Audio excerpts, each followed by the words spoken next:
ॐ त्वमेव साक्षात् श्रीमहालक्ष्मी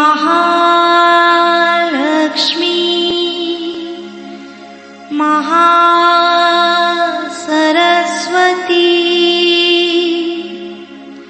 महाकाली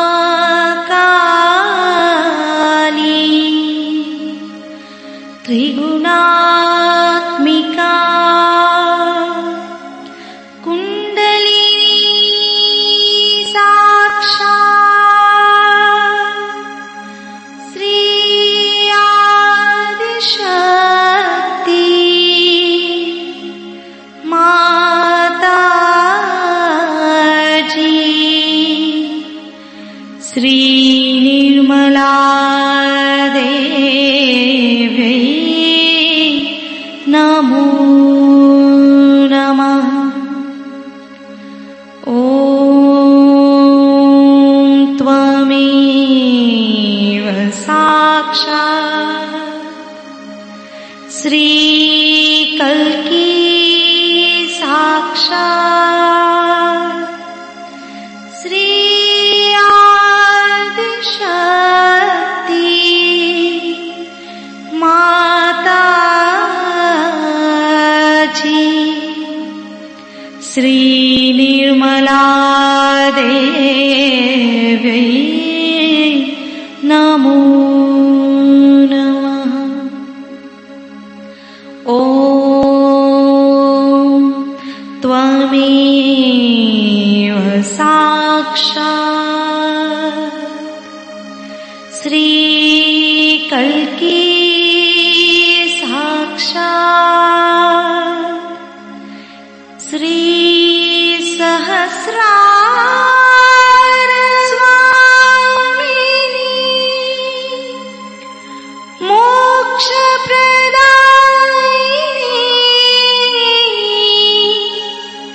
माताजी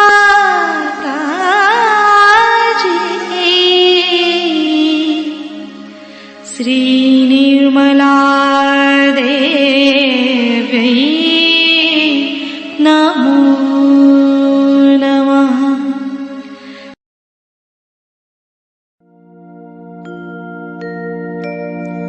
ॐ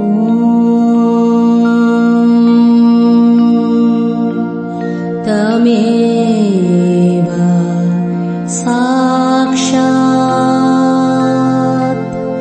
श्री गणेश साक्षात् श्री आदिशक्ति माताजी श्री निर्मला देवी नमो नमः।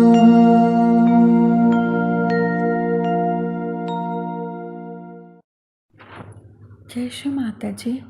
दोनों हाथ माँ के सामने, हृदय में श्री माता जी के श्री चरण कमलों को देखते हुए, श्री माता जी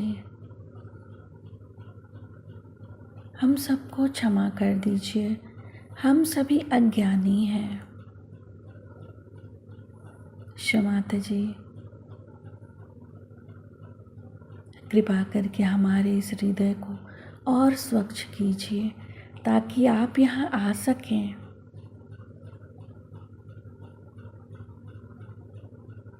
माँ के श्री चरण कमलों को सेंटर हृदय में देखते रहेंगे।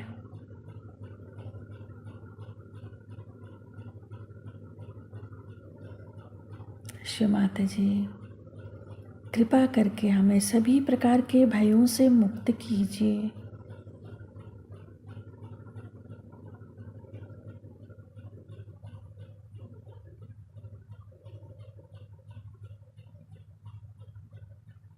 श्रद्धा रूपेण संस्थिता या देवी सर्वभूतेषु श्रद्धा रूपेण संस्थिता नमस्तस्यै नमस्तस्यै नमस्तस्यै नमो नमः।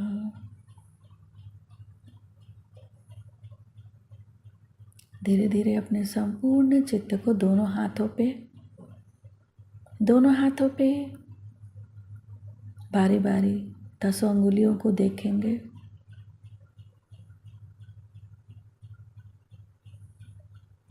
शिव माता जी कृपा करके हमारे दोनों हाथों में आइए।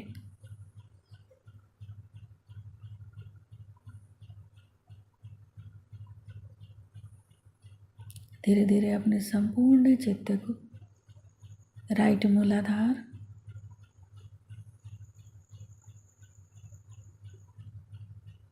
शिव माता जी कृपा करके हमें बुद्धि और विवेक दीजिए ताकि हम स्वयं को सुधार सकें।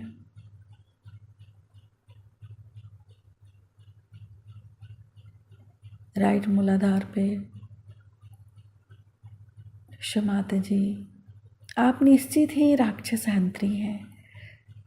हमारे अंदर के समस्त राक्षसी प्रवृत्तियों को नष्ट कर दीजिए।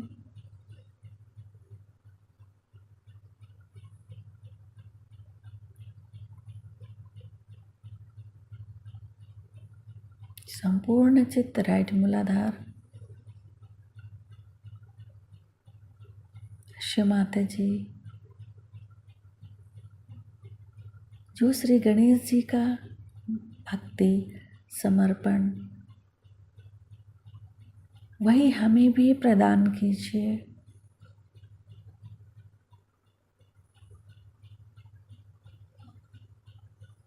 शिव माता जी हमारे दाहिने मूलाधार में श्री महाकार्तिकेय शक्ति जागृत कर दीजिए।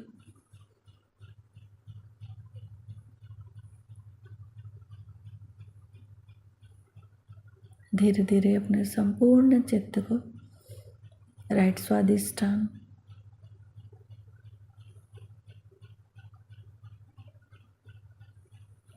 राइट नाभि,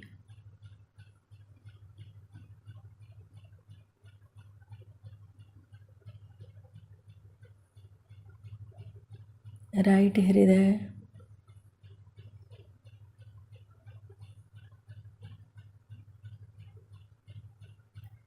राइट विशुद्धि,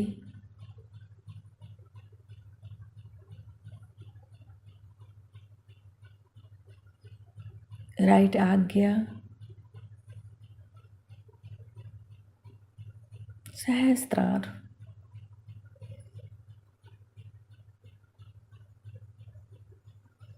शिव माता जी आपकी अमृत वाणी को हम सहस्त्रार से सुन सके ऐसी कृपा कर दीजिए। श्री निर्विचारिता मंत्र ओम त्वमेव साक्षात् श्री निर्विचारिता साक्षात् श्री आदि शक्ति माता जी श्री निर्मला देव्यै नमो नमः। सत्य को खोजने वाले आप सभी साधकों को हमारा नमस्कार।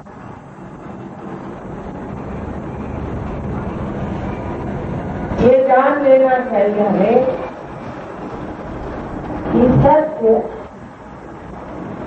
अपने जगह है,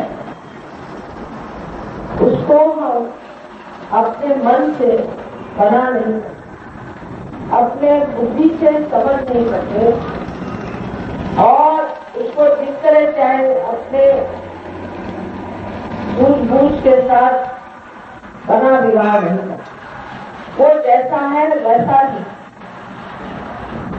मनुष्य अपने अहंकार में ये सोचता है कि वो परमात्मा का नाम ले करके और जैसा चाहे उसे बनाए और बिगाड़े और सत्य को भी जैसा चाहे उसका रूप बनाए। लेकिन ये बनाने से कुछ फर्क पड़ने वाला नहीं, क्योंकि मनुष्य के अंदर अभी वो स्थिति नहीं आई है कि जिससे इस चारों तरफ फैली हुई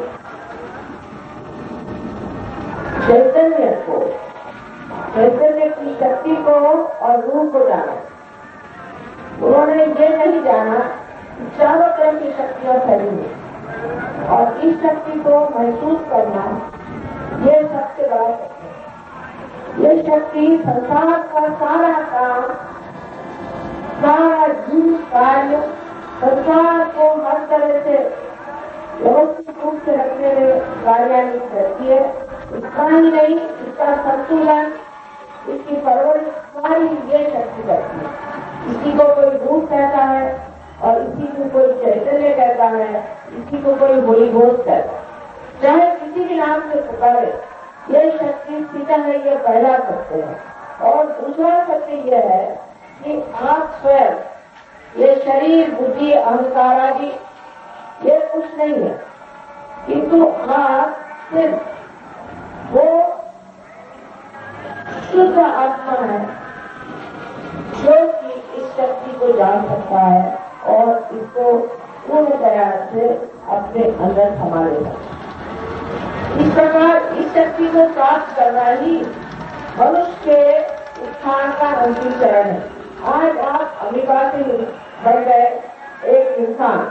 अब इंसान के बाद जो उसकी दूसरी दशा है, उसमें मनुष्य को अब संत बनना है, माने उसको आत्म साक्षात्कार चाहिए। इस आत्म साक्षात्कार से हुआ आप केवल सत्य को नहीं जान सकते। आप अनेक तरह से कोई कहता ये सही है, कोई कहता वो सही है, लेकिन जो कोई सी भी बात को सत्य कहे और कोई सी भी बात को असत्य कहे, वो किस मुद्दे पर कहता है कि वो केवल सत्य को नहीं कहता। लेकिन जब आप केवल सत्य को जानते हैं तब आपको आश्चर्य होता है कि सारे धर्मों में एक ही तत्व है। लेकिन जब तक वो तत्व हमारे अंदर जागरूक नहीं हो जाता है, हम इस चीज को समझ ही नहीं सकते और इसलिए आज के सारे वाद विवाद और प्रश्न खड़े हुए। इसलिए सबसे पहले हमें आत्मा स्वरूप हो जाना चाहिए, क्योंकि यह आत्मा उसी परमात्मा का हमारे अंदर प्रतिबिंब है। और उसके घटित होते ही आपको आश्चर्य होगा कि आपकी तंदुरुस्ती अच्छी हो जाती है। कहीं कीजिए, आप किसी भी घर में जाइए, कुछ भी कर्म कांड करें, किसी भी गुरु के पास जाए, आपकी तंदुरुस्ती अच्छी नहीं हो सकती। आप कोई से भी विश्वास करके किसी भी चीज में दौड़े, कुछ भी आप पूजा पाठ करें, कहीं भी जाए, मंदिर में जाए, कहीं भी जाए, लेकिन तो भी आप कोई सा भी पाप कर सकते। किसी भी मंदिर में जाए, गिरजाघर में जाए, गुरुद्वारे में जाए, तो भी आपके अंदर शांति हमेशा की आनी चाहिए। तो इसका मतलब ये कहते गलत तो नहीं है, लेकिन क्या गलती हुई है कि अभी हमारा संबंध परमात्मा से हुआ। जैसे इस साधन का संबंध परमात्मा से नहीं हुआ, उससे पहले कर्म किसी भी से बातचीत करें आपको कुछ सुनाई नहीं देगा और उसका कुछ कार्य नहीं हो सकता।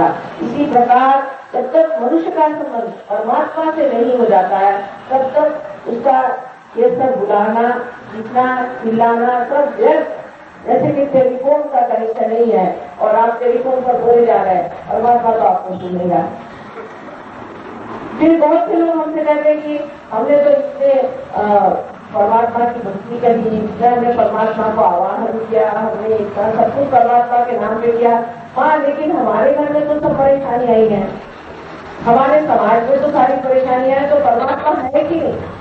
परमात्मा है, बिल्कुल है, लेकिन इस सत्य को जानने के लिए पहले आपको आत्म साक्षात्कारी होना, जिसे कि कहा जाता है वली हो। आप जब तक वली नहीं होते, आप परमात्मा को भी नहीं समझ सकते और इस परम चैतन्य के कार्य को भी नहीं करते। तो अभी एक सीढ़ी मनुष्य को ऊपर जाना है, बस इस सीढ़ी को लादते ही आप समझ जाएंगे कि ये सारे सृष्टि में जितने भी मनुष्य है, ये एक ही विराट के अक्बर के अंग प्रत्यंग है, उसके अंग प्रत्यंग है। ये नहीं है कि हम दिमाग से सोचे, ये असलियत में हो जाता है और आपके अंदर एक नई धारणा करनी चाहिए या एक नया आयाम, एक डायमेंशन आ जाता है, जिसमें आप अपने नस नस में दूसरे आदमी को जान सकते हैं और अपने को भी जान सकते हैं। इसे आप सामूहिक चेतना करें या अंग्रेजी में करें, जब तक या आपकी स्थिति नहीं आ जाती, आप अपने को भी नहीं जानते और आप दूसरे को भी नहीं जानते। कैसे वक्त आप हमेशा मेरा मेरा कहते, पर ये मैं कौन हूँ इसे जब तक आपने जाना नहीं, जब तक आपने अपने अंदर की आत्मा से अपना चित्त आलोकित किया नहीं, जब तक उसका प्रकाश आया नहीं, आप जो भी कार्य करते हो अंधेरे में करते हैं। इसीलिए कवि ने कहा, कैसे समझाऊं ये जग अंधा। समझने की बात है कि संत साधु और वली, जैसे यहाँ हो गए बहुत से वली आज्ञा के निजामुद्दीन साहब है, मुद्दीन साहब है, उसी तरह से हमारे यहाँ सभी मानव और पहले बांग्ला सबसे लगाने कितने अपने यहाँ बड़े बड़े संत महानुभाव हो गए। उन लोगों ने यह खराबियां क्यों नहीं, उनको कुछ बताने की जरूरत ही नहीं थी। वो स्वयं ही अच्छे ही रास्ते पर चलते थे और दूसरों से भी कहते थे तुम अच्छे रास्ते पर चले, लेकिन दूसरे इससे नहीं चल पाते थे कि उनके अंदर आत्मा की शक्ति है। जब आत्मा की शक्ति आ जाती तो आपकी एक तो सारी गंदी आते अपने आप ही आप स्वच्छ हो जाते। मुझे आपके अंदर बची हुई जो माँ कुंडलिनी है, इसे आसक्ति कहते हैं, ये जब जागरूक हो जाती है तो इस कुंडलिनी के कारण आप एकदम स्वच्छ हो जाते और आपकी शारीरिक, मानसिक और बौद्धिक की सफाई हो जाती। सबसे बड़ी बात यह है कि आप केवल सत्य को जानते। सब लोग एक ही बात कहें और इसीलिए झगड़ा किस बात का भी हो जाएगा, किसी भी बात का झगड़ा नहीं रहता। अब हमारे सर्जन ज्ञान का आश्चर्य होगा, 40 देशों में ये चल रहा है और उसमें से 30 जैसे देश में भी सर्जन चला है और इस तरह प्रेम और इसका आनंद लोगों में आ गया है कि सब लोगों ने ये समझ लिया है कि संसार में सब हम लोग वाकई में एक ही बड़े विराट के अंग हैं। इस तरह की चीज हुए बगैर न तो अपना देश ठीक हो सकता है, न तो कोई देश ठीक हो सकता है और न ही सारा विश्व ठीक हो सकता है। विश्व में लोग शांति की बात करते हैं, तो विश्व हृदय में शांति ही नहीं है, वो किस तरह से शांति की बात करते हैं? वो प्राप्त न करा सकते हैं और न उनके पास कुछ शांति है, तो उनको भी शांति की बात करने में भी एक तरह की ऊपरी ही चीज है, जिससे कि लोगों को कभी भी शांति तो मिल ही नहीं सकती। उनके झगड़े खड़े हो जाएंगे, अलग अलग उसकी संस्थाएं बनेंगी, ऑर्गेनाइजेशन बनेंगे, ये शांति का ऑर्गेनाइजेशन, ये शांति का ऑर्गेनाइजेशन है और जो आपस में लगा। सब लोग कहते हैं कि हम धार्मिक हैं, फिर आप लड़ क्यों रहे? धर्म के नाम से हम लड़ क्यों रहे? क्योंकि हमने अभी तक अपने अंदर धर्म जागरूक नहीं किया। जिस दिन हमारे अंदर धर्म जागरूक होगा तो सबका एक ही धर्म है और वो धर्म है इस परम शक्ति को अपने अंदर प्राप्त कर लेना और उससे अपने को अलंकृत कर लेना, उस शक्ति को सजा लेना। और ये सजावट उसको बड़ा सुंदर बना लेती है, उसका चरित्र सुंदर हो जाता है। उसमें जो जिसे कहते हैं कि वो एक साक्षी स्वरूप पर आ जाता है, हमारे वो देखना मात्र जानता है, वो किसी चीज की निदान या किसी और धर्म की दृष्टि दे ही नहीं सकता। उसकी दृष्टि ही इतनी निर्मल हो जाती है, इतनी शुद्ध हो जाती है कि ऐसी दृष्टि जिस मनुष्य पे भी पड़ जाए, जिस घर में पड़ जाए, जिस जगह वो पहुंच जाए, वो जगह ही पवित्र हो जाती है और वहाँ सब शुद्ध हो जाता है। बहुत से लोग मुझे परदेश नहीं कहते हैं कि वहाँ आपके देश में इतने लोग धार्मिकता दिखाते हैं, इतना धर्म वहाँ है, हर धर्म के लोग इतने वहाँ बंशाली अपने को कहलाते हैं, कि वहाँ की गरीबी क्यों? गरीबी इसलिए है कि अभी उनका किसी का भी संबंध परमात्मा से हुआ नहीं। सब सोचते हैं कि हमारा संबंध है, लेकिन किसी का भी संबंध नहीं हुआ। जब परमात्मा का संबंध हो जाता है उसके अंदर शक्तियां आ जाती है। सबसे पहले तो ये शक्ति आती है कि आप भी दूसरों को जागरण दे सकते हैं, आप दूसरों को भी आत्म साक्षात्कार बना सकते, 1 से 1000 बन सकते। दूसरा उसका विशेष परिवर्तन हो जाता है। बहुत गुस्से आदमी और बहुत झगड़ालू आदमी भी एकदम से शांत होता है। उसी प्रकार कोई आदमी बहुत विचलित है, बहुत दुखी है, तकलीफ में है, उसकी सारी व्यथाएं वाले नष्ट हो जाती है और वो एक आनंद से सागर हो जाती है। ऐसा आदमी किसी न किसी पर कभी आगदाई होता है, नहीं किसी पर अग्रेषण करता है और नहीं किसी का अग्रेषण देता, खड़े खड़े वो सबको ठीक करता है। इस तरह का व्यक्तित्व आज अपने को सारे संसार में तैयार हो सकता है, क्योंकि कल युग अब खत्म हो गया, दूसरी युग शुरू हो गया। इस दूसरी युग में ये जो परम चैतन्य है ये कार्यान्वित है और यह अपने कार्य को कर रहा है और उसी कार्य के कारण हजारों लोग सब पार हो जाए, हजारों जितने भी लोग आएंगे सब पार हो जाए, जो आएंगे और चाहेंगे उनकी जागृति हो जाए, सब पार हो जाए। ऐसे आपके हर देश के भाई बन गए, हर देश के संसाधु हो गए। नहीं तो पहले इस वक्त में एक हाथ गोली से सबको सताया गया, किसको नहीं सताया? कृष्ण को सताया, श्री राम को सताया, मोहम्मद साहब को सताया, और आप इधर देखिए तो कांग्रेस को सताया, इधर लाहौसे को सताया, किसी को छोड़ा नहीं। उसके बाद सारे संतों को छल करके और सताया, क्योंकि अकेले अकेले खड़े थे। अब सामूहिकता में आ गए हैं और अब कोई संतों को सता नहीं, क्योंकि अब उसी जागरूक हो गया है और उसी में सारे संतों का रक्षण होगा और उनको कोई सता नहीं। और जो सताने की कोशिश करेगा उससे किसी उसका जरूर दंड आएगा। कोई कुछ करे या न करे, आप क्षमा ही करते जाइए, किंतु अब कोई किसी संतों को और धर्मांतरी ऐसे रहने वाले आदमी को सता नहीं सकता, क्योंकि अब स्थिति जागरूक हो गया। ये मैं आपको बताने आई हूँ आज विषय में, और आशा है आप इस बात को समझ लेंगे। आपके सामने जिंदगी का पूरा विवेचन हो चुका। अगर आपको अपना जीवन चाहिए, आप अपना भला चाहते हैं, वास्तविक में आप अपनी संतुष्टि की करना चाहते हैं, अपनी सारी हालात की करना चाहते हैं और अपनी हैसियत को ठीक करना चाहते हैं, तो क्यों न अपने को पा लीजिए जो आप हैं। क्यों इस अंधेरे में आप बेकार की तरह खरीदते? कृपया इस चीज को अपने अंदर ही पा लीजिए। आपके हरेक के अंदर नहीं रखती है, ये आपकी हरेक की मां है जो आपको पुनर्जन्म देने के लिए डालाई और जो चाहती है कि आप इसे प्राप्त करें।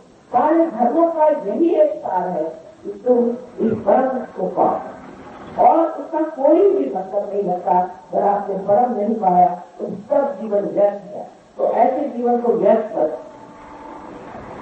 छोड़ने से, उसकी सारा नष्ट करने से अच्छा है इसका पूरा फायदा उठा लिया जाए और हम लोग उस चीज को प्राप्त करें जिसकी सारे संस्कार को दें। कल इतिहास में आप ही लोगों का नाम जाएगा जिन्होंने ये बड़ा कार्य किया। बाकी कार्य जो भी होते रहे तो व्यर्थ है और क्षणभंगुर है, बाकी लगी है वो खत्म हो जाएंगे, लेकिन ये कार्य हमेशा के लिए रहेगा और जिससे कि आप जैसे आपके बाल बच्चे भी और आपका समाज, आपका ये शहर और इसके अलावा ये सारा काम, इतना ही नहीं सारा विश्व आपके चरणों में लौटेगा और आपको धन्यवाद देगा कि आपने कितना बड़ा कार्य हमारे लिए करा। इसलिए मैं आपसे सबसे विनती करना चाहती हूँ कि आप लोग इसको समझदारी से सूझबूझ के साथ है, ये आपके हित के लिए है। फिर आप इसके लिए पैसा नहीं दे सकते। पहली बात यह है कि ये जीवन से क्रिया है। अगर आपको कोई बीज बोना है जमीन के अंदर, तो आपके जमीन को इस माता को कुछ पैसा देते हैं, वो तो अपनी शक्ति से ही उसको उगा देती है। इसी प्रकार ये कार्य होता है। एक पैसा भी अगर कोई आपसे परमात्मा के नाम से लेता है तो समझ लीजिए कि वो आपके गुरु नहीं है, वो आपके नौकर है जो आपसे रुपया पैसा देते, आपके सहारे करते। इसलिए आप जान लीजिए कि धर्म के नाम पर पैसा कमाना महापाप है और उनको पैसा देना भी एक दुष्टता करे। इसलिए किसी भी मनुष्य को एक बात का अगर पूरा ज्ञान हो जाए कि वो क्या है, तो वो ये सब समझेगा कि मनुष्य में दुष्ट भी है और अच्छे भी हैं और झूठे भी हैं और सच्चे भी हैं। तो झूठ की पहचान जब तक आप सच्चे दरबार में नहीं आएंगे तब तक आपको हो नहीं सकते। तो मेरा अनंत आशीर्वाद है आप लोगों को कि आज आप सब लोग इसको प्राप्त करें। आशा है आज ये काम बहुत अच्छी तरह से सफल हो। मेरा अनंत आशीर्वाद है।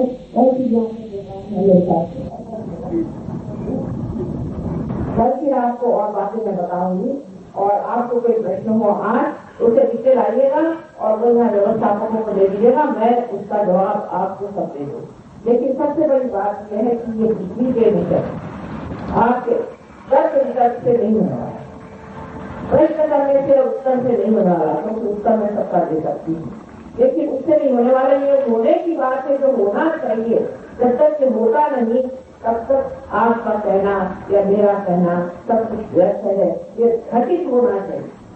इसलिए आप लोग अब मन में यही इच्छा करें कि किसी तरह से आपकी कुंडली जागृत हो जाए। हाँ, हमारी एक ही शुद्ध इच्छा है कि हमारा योग हो जाए, और योग का मतलब है कि परमात्मा से एकाकारिता होना, इस शक्ति से एकाकारिता। इसके आप एक शुद्ध इच्छा रखें तो दूसरे की यही शुद्ध इच्छा की शक्ति। और इसे आप जान लें कि आप किसी भी धर्म में हो, किसी भी जात में हो, किसी भी देश में हो, आप सबके अंदर एक त्रिकोणाकार अस्थि है। इसलिए और इसकी हमने पूरी तरह से मेडिकल में भी इसकी जांच पड़ताल हो चुकी है और ये सिद्धता आ गई है, और वो डॉक्टरों के यहाँ से रोक कर भी हो चुका है। तो आपके समझ में ये बात नहीं आएगी कि वहाँ साइंस कैसे क्या समझ, आपके साइंस भी थोड़ी चीजों से निकली है जो सामने है। जब ये चीज सामने हो जाएगा तो परमात्मा को भी आप जान सकेंगे और उसका भी साइंस समझ सकेंगे। और आज यही समय आ गया है कि आप उसका साइंस समझें।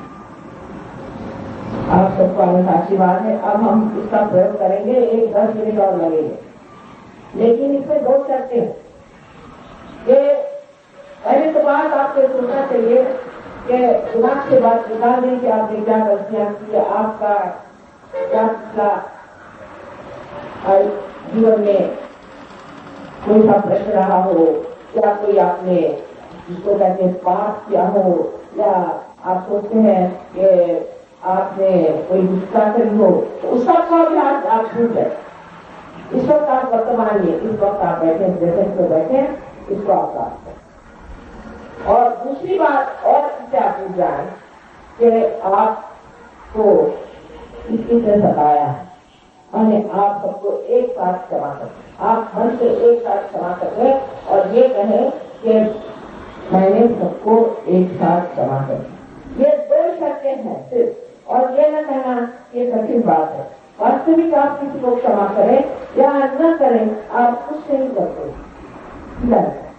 लेकिन अगर आप क्षमा नहीं करते हैं तो उसमें आपको उन हाथों में खेलना पड़ता है जिनको आप क्षमा नहीं करते और जो आपको सता रहे हैं।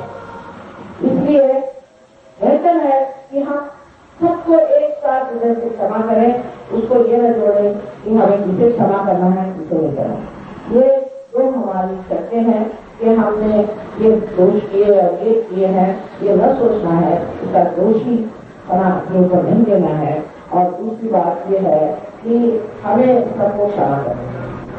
ये 2 बातें हैं। इसका मतलब ये है कि हमें अपने प्रति एक तरह का आदर होना चाहिए, क्योंकि हम परमात्मा के साम्राज्य में जा रहे हैं। तो एक आदर जिसका हमें अपने पर बैठना चाहिए और आपको विश्वास के साथ बैठना चाहिए, जिससे ये कार्य अभी आसानी से संपन्न हो जाए।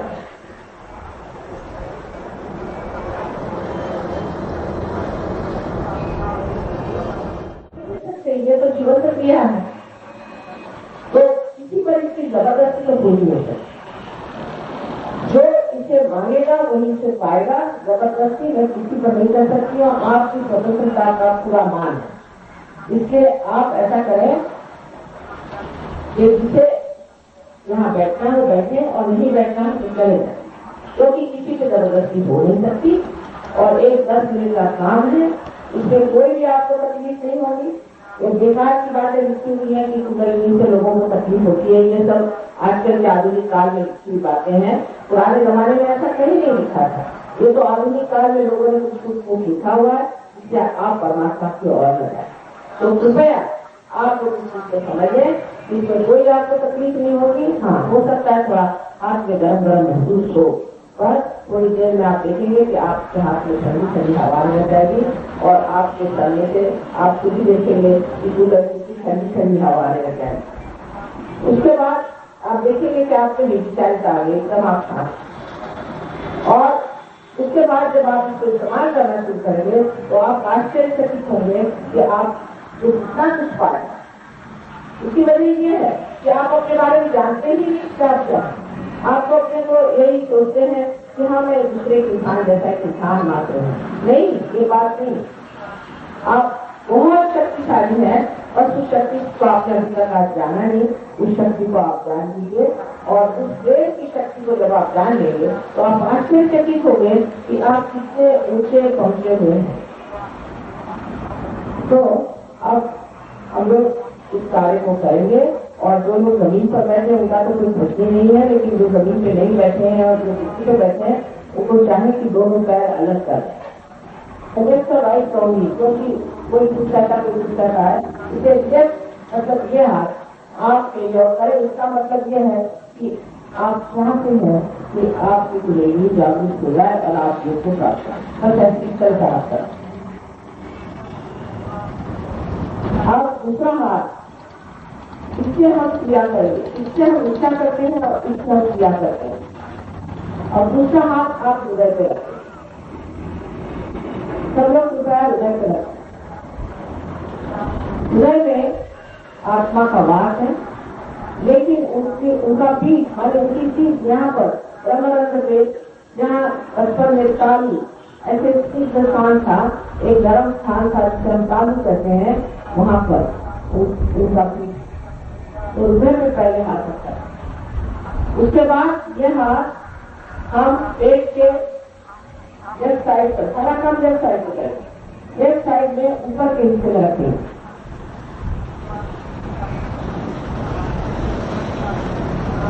ये चक्र, ये सेंटर गुरु तत्व, सारे सदगुरुओं ने ये हमारे लिए चक्र बनाया हुआ कि जिससे हम भी अपने गुरु भाव को प्राप्त करें, गुरु तत्व को प्राप्त करें। फिर यही हाथ आप पेट के हिस्से में करें, लेफ्ट साइड। ये चक्र जो है ये शुद्ध विद्या का चक्र। शुद्ध विद्या मानेंगे कि जिसके कारण आपके अंदर, आपके नसों में ये नया आयाम, जिसे सामूहिक चेतना कहते हैं, जागृत हो जाता है, जिसके द्वारा आप अपने अंदर, अपने आप शरीर के अंदर, मन के अंदर, बुद्धि के अंदर क्या गड़बड़ है वो जान लेते हैं। और इसी प्रकार दूसरे भी इंसान के अंदर कौन सी तकलीफें हैं उसे आप जान, यह आपकी 5 इंद्रियों 6 और 7 चक्रों को बताती है। ये शुद्ध विद्या है। उसके बाद आप अपना हाथ उठा करके फिर से पेट के ऊपरी हिस्से में रखते हैं, लेफ्ट हैंड का। अब आप अपना राइट हैंड फिर से हृदय पे रखते हैं और उसके बाद अपना राइट हैंड कंधा और गर्दन दोनों के बीच में रखे और अपनी गर्दन राइट साइड में बोले। ये चक्र तब खराब होता है जब हम अपने को दोषी समझते हैं, हमने ये गलती की, हमने वो गलती।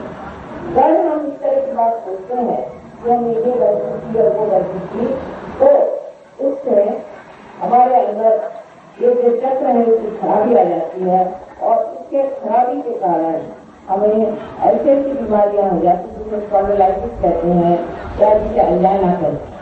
तो ये बड़ा खतरनाक है।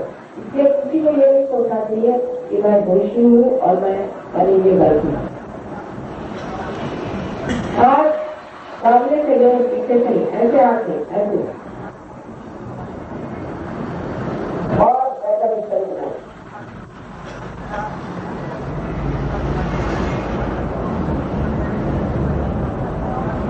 और ये राइट है अपने कपाल पर, फोरहेड पर इस तरह से रखें और उसे नीचे दीवारें दोनों तरफ से दबा। यह आज्ञा का अगला हिस्सा है, यहाँ आपको सबको क्षमा कर देना है। उसके बाद इसकी आज्ञा के अगला हिस्सा है जहाँ पर आप अपना राइट हैंड पीछे की ओर रखे करके और सबको उन्नत कर, सबको उन्नत करके और यहाँ पर आप सोचते इस परम चैतन्य से क्षमा मांगी है कि आपके अंदर कोई गलती की हो तो वो क्षमा कर दो। किंतु कोई गलती आप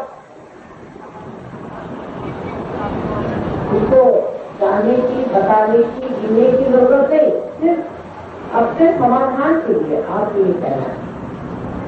पंछियों के बारे में सोचने की जरूरत नहीं। उसके बाद हथेली को पूरी तरह से तान लिया जाए और हथेली का जो बीच का हिस्सा है इसे बराबर अपने तालू पर, जहाँ बचपन में आपकी चित्र जलाती यहाँ बहुत अच्छी, इसे हम लोग तालू कहते हैं, बचपन में आप जानते हैं तालू, वहां पर बराबर इसे बीचों बीच रख दिया और दबा गया और दबा करके इसे धीरे धीरे गर्दन नीचे झुकाओ और उंगलियों को पीछे की ओर मोड़ो और धीरे धीरे इसे बहुत धीरे धीरे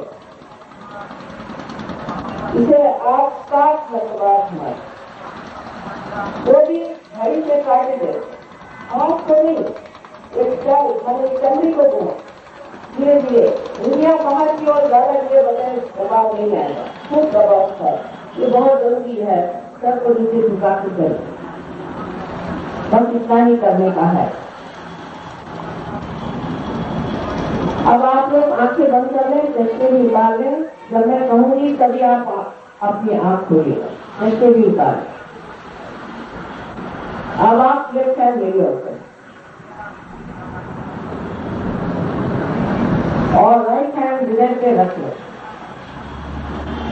इधर पे राइट हैंड रख के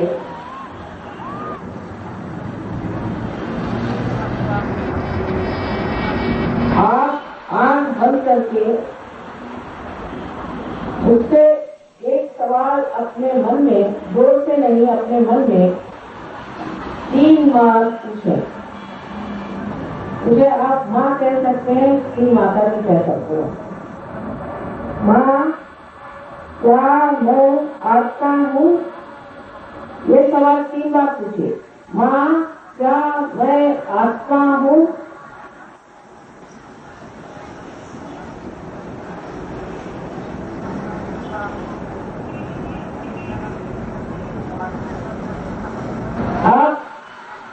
आप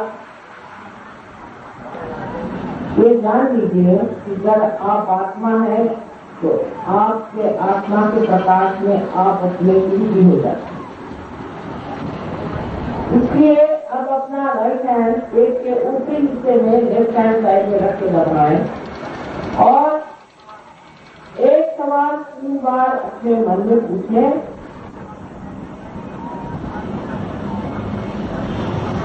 माँ, क्या मैं स्वयं का गुरु हूँ? माँ, क्या मैं अपना ही गुरु हूँ? 3 बार आप पूछिए।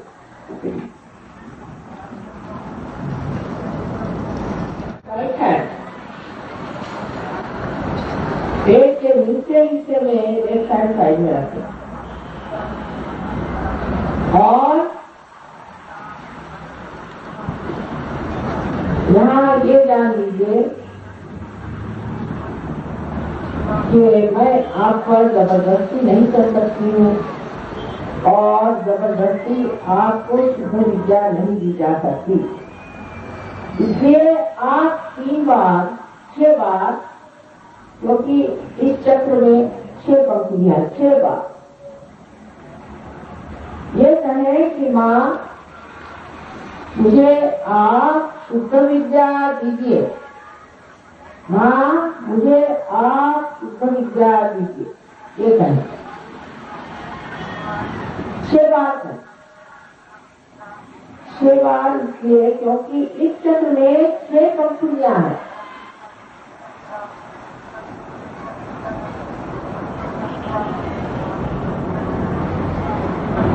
के बाद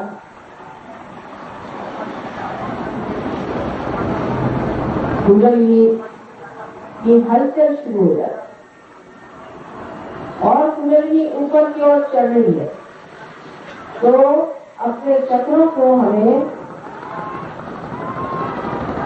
प्लावित करना है, नरिश करना है। अपने आत्मविश्वास के साथ। इसलिए आप अपना राइट हैंड एक के ऊपरी हिस्से में रखें, लेफ्ट हैंड साइड पर दबा के, और यहाँ पूर्ण आत्मविश्वास के साथ कहें, श्री माता जी मैं ही स्वयं का गुरु हूँ। 10 मरतबा कहिए, श्री माता जी मैं ही स्वयं का गुरु हूँ। ये बात आप 10 मरतबा कहिए।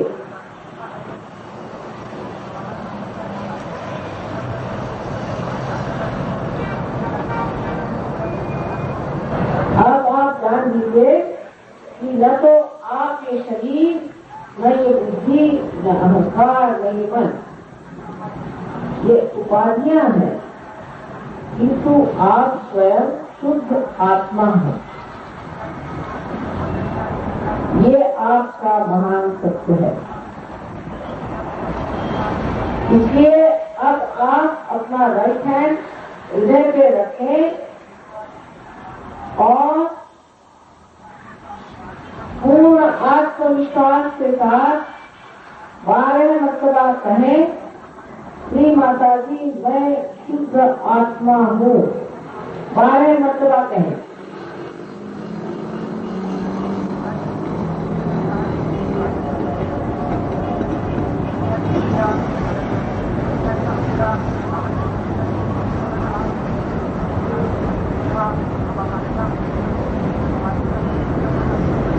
अब आप ये जान लीजिए कि ये जो रूप है, ये जो परम चैतन्य है, ये ज्ञान और प्रेम का साधन है।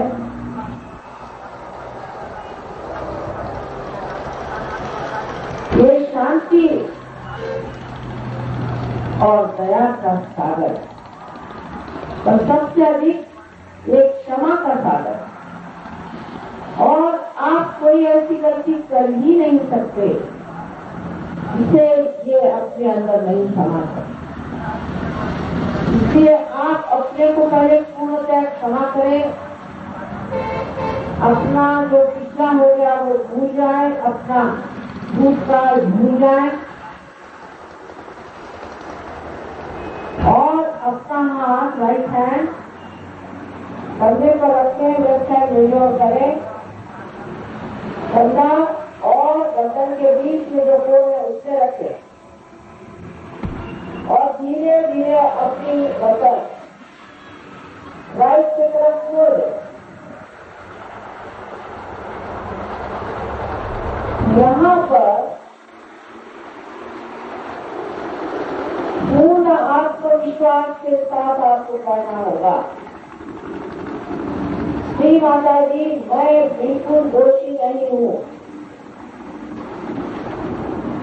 16 मरतबा कहना होगा। पूर्ण आत्मविश्वास के साथ आप कहें कि मैं बिल्कुल दोषी नहीं हूँ। जो लोग आपको पढ़ाते हैं कि आप दोषी हैं, आप पापी हैं, ये सब पैसे कमाने के धंधे हैं। आपसे कहीं अधिक ये लोग दोषी और पापी हैं।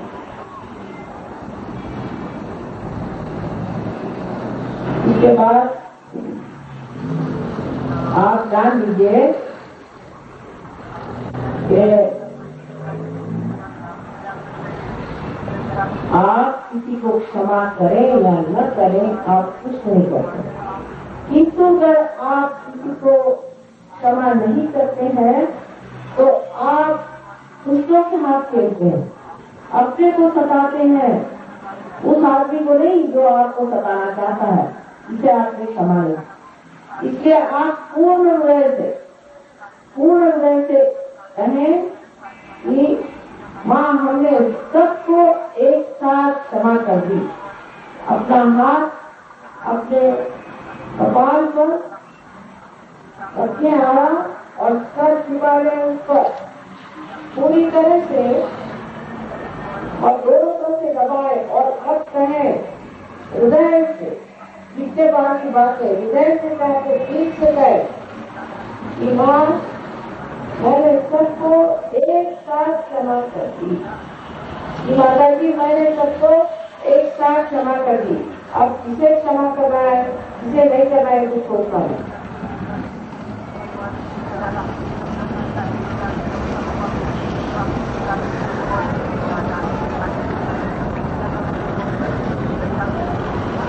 दूसरे बार की बात नहीं है, हृदय से एक बार भी कहो तो काम बन जाएगा। ये चक्र बहुत संकीर्ण है, बहुत छोटी सी जगह में से निकलनी है कुंडली को, इसलिए कृपया आप अपनी मदद करें और पूरी तरह से सबको क्षमा करें। सिर्फ कहने की बात। इसके बाद अपना राइट हैंड आप सर के पिछले हिस्से में ले जाएं और अपना सर ऊपर की ओर उन्नत करें, आकाश की ओर। और यहाँ पर अपने समाधान के लिए अपनी कोई बस्तियां न गिरते हुए, अपने में कोई दोष न देखते हुए ये कहे कि हे परम श्रेष्ठ, हे हमने अगर कोई गलती हो तो आप हमें क्षमा करें। ये भी आप हृदय से कहें, अपने हृदय से कहें, जिसके बाद किसी बात नहीं, पूर्ण हृदय से कहें।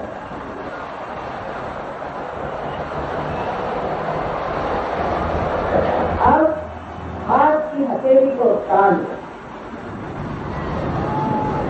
और हथेली के बीच का हिस्सा बराबर तालू पर रखें, तालू पर रखे और सर को झुका लें।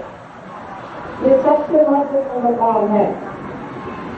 और उंगलियों को पीछे की ओर पूरी तरह से मोड़े, पूरी तरह से मोड़े, खींच ले किसी तरह खूब अच्छे तरह से खींच ले, दबाव पड़ जाए सर को झुका ले और दबाव डालते हुए धीरे धीरे घड़ी के काट देते। आप हाथ को नहीं पर कभी को अच्छे तरह से निकाल उसको घुमा 60 मतलब।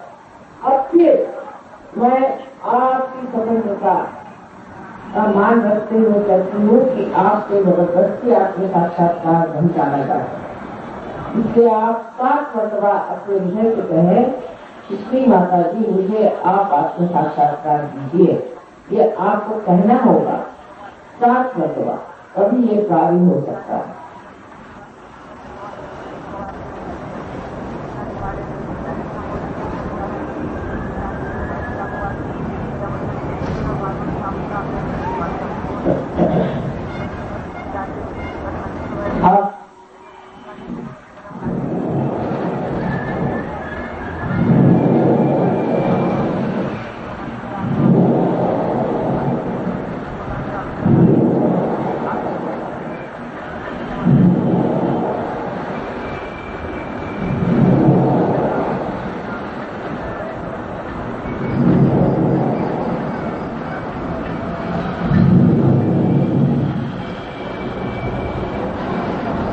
अब आप आँख खोलिए और दोनों हाथ मेरे और इस प्रकार। अब राइट हैंड मेरी ओर इस तरह से आगे बढ़ाए और सर को झुका के देखें कि आपके सर से कोई ठंडी हवा आ रही है।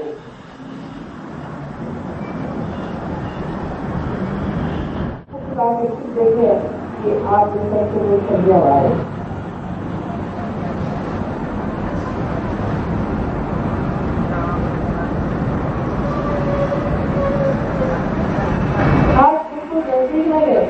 थोड़ा ऊपर, इसको बहुत ध्यान कर। कभी कभी गर्म हवा आती है, कोई बात नहीं। अब फिर से एक बार राइट हैंड में लोड कर, सबको झुका दो।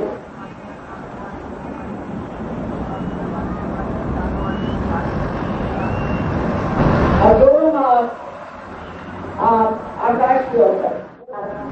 क्या माँ ये परम चैतन्य है? क्या माँ ये रूप है? क्या माँ ये परमात्मा की प्रेम की शक्ति है? इसमें से कोई सा भी सवाल आपकी मर्तबा पूछे।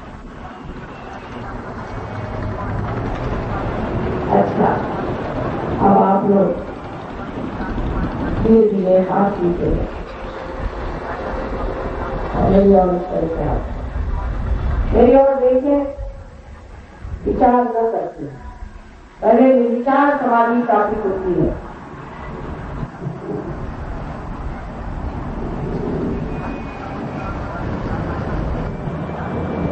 यह दूसरे स्तर से ठंडी हवा आई है। क्या करें? वे सब लोग अपने दोनों हाथ ऊपर करें, ऐसे सब लोग दोनों हाथ ऊपर करें। दूसरे स्तर से ठंडी हवा आई और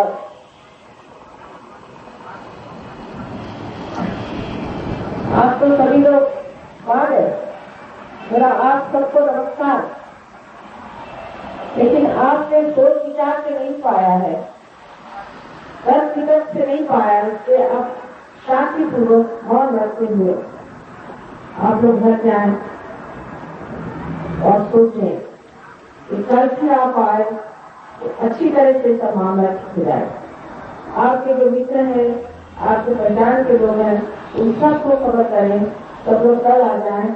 और कल मेरा यहाँ आखिरी दिन है, आशा है आप लोग इसे सत्कार करके और इसका आनंद और इसका उपभोग है।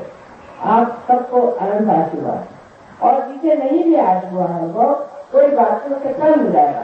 आज तक ऐसा हुआ ही नहीं कि जो स्वर्ग में आए हैं और उनको अनुभव नहीं है। इसे सबसे विनती है कि कल सब आएंगे, आप फिर अपने बुद्धि के स्तर पे आ जाएंगे, उसके लेवल पे आ जाएंगे। इसलिए इसी ऊंचे लेवल पे रहे, ये बुद्धि से बड़ी चीज है। परमात्मा आप सबको अनंत आशीर्वाद।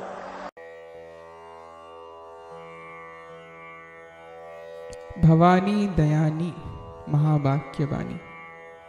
Raga Bhairavi, please put your attention on Sahasrar Chakra. Let me tell you something about Raga Bhairavi and Sahasrar Chakra and Bhavani Dayani. Sahasrar Chakra, which known as the most important nerve plexus of human body, which controls the master part of brain, it means limbic area. This nerve plexus has 1000 nerve plexuses, 1000 nerves. Raga Bhairavi has so many colors, and because